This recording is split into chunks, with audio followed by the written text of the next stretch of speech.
কেমন আছো? ভালো আছি। তুমি ভালো আছে? আছি ভালো। এত দেরি করে আসলা কেন? হ্যাঁ, আজকে তো দেরি হয়ে গেছে, সেই জন্য আজকে একটু দেরি করে আসছে। আজকে দেরি করতে সব ময়লা করে দিয়ে দিছি। আহা, তো ঘর ময়লা না করলে তুমি পরিষ্কার করবা? আবার কি রান্না করছেন আজকে? ও, আজকে কি রান্না করছি? হ্যাঁ। আজকে বেশি কিছু রান্না করে নেই, এই মুরগি রান্না করছি।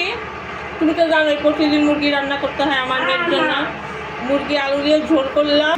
না, এই ছেলের জন্য ডিম রান্না করলাম আলু পেঁপে দিয়া। আর হচ্ছে আমার জন্য আর তোমার জন্য ইলিশ মাছ রান্না করলাম সরিষা দিয়া। তুমি তো আবার ইলিশ মাছ খাইতে পছন্দ করো, তাই না? তোমার প্রিয় মাছ কি? ইলিশ মাছ। ইলিশ মাছ।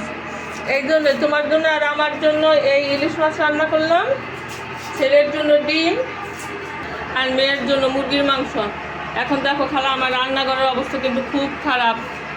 দেখো, কালকে বন্ধ দিয়ে তুমি আমার কি বিপদেই না ফালাইছো, তাই না? আমি বিপদ করছি। তা বিপদ করছো না? আমরা ব্যবসা করে আমরা শান্তি সামনে করে আমরা করলে তো বন্ধ দিয়ে তো শান্তি না, আমরা কত ময়লা করে দিয়ে দেন। আচ্ছা, আমি যদি ঘর ময়লা না করি তুমি পরিষ্কার করবা?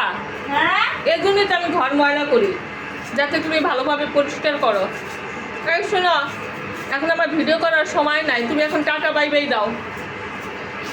টাটা। গুড নাইট দেওয়া না? Good night.